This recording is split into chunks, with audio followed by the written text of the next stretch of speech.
ইসলাম হলো ইমানের অঙ্গ, হলো ইসলাম। ইসলাম ছাড়া ইমান টিকবে না। এখন এর মধ্যে এই যে নারীর কথা বলিচ্ছেন, নারী, আমরাও রিক্সা বই, আমরা 6 মাস 3 মাস অন্তর দেশে যাই, রাস্তাঘাটে এক শ্রেণীর মহিলা আছে, তারা কি করে সেটা আমাদেরকে বলা লাগবে না, সেটা সরকারও জানে না। সরকার জানে কিন্তু সেটা প্রকাশ করতে পারবে না, আমরাও প্রকাশ করতে পারবো না। ওই সব শ্রেণীর লোভে এই জামাতের কত নেতারে পদ পদবি এবং ইজ্জতের হানি হচ্ছে, এটা আমি বলবো।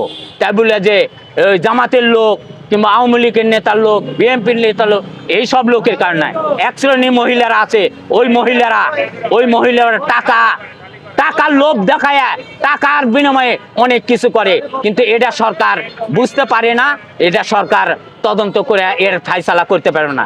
দেশ এমভাবেই চলবে। কিন্তু আমরা রিক্সাওয়ালা এবং ছাত্র এই দুটার দিকে যান, সরকার নজর দেয়।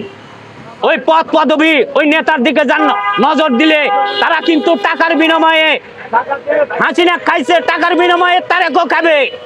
এর কোনো এপিও নাই, ওপিও নাই। এরা মুখে বলে এক কথা, মঞ্চে আর অন্তরে করে আর একটা কাজ। এদের জন্য এদের করে যান তারেক যা বিশ্বাস করে না, এরা ঘাতক, মির্জাফর। কিন্তু ছাত্র প্লাস রিক্সাওয়ালা, আমরা ঘাতক না, মির্জাফর না, আমরা প্রতিবাদ করি, আমরা কোনো লোভ করি না, আমাদের কোনো সরকার লোভ দেয়নি।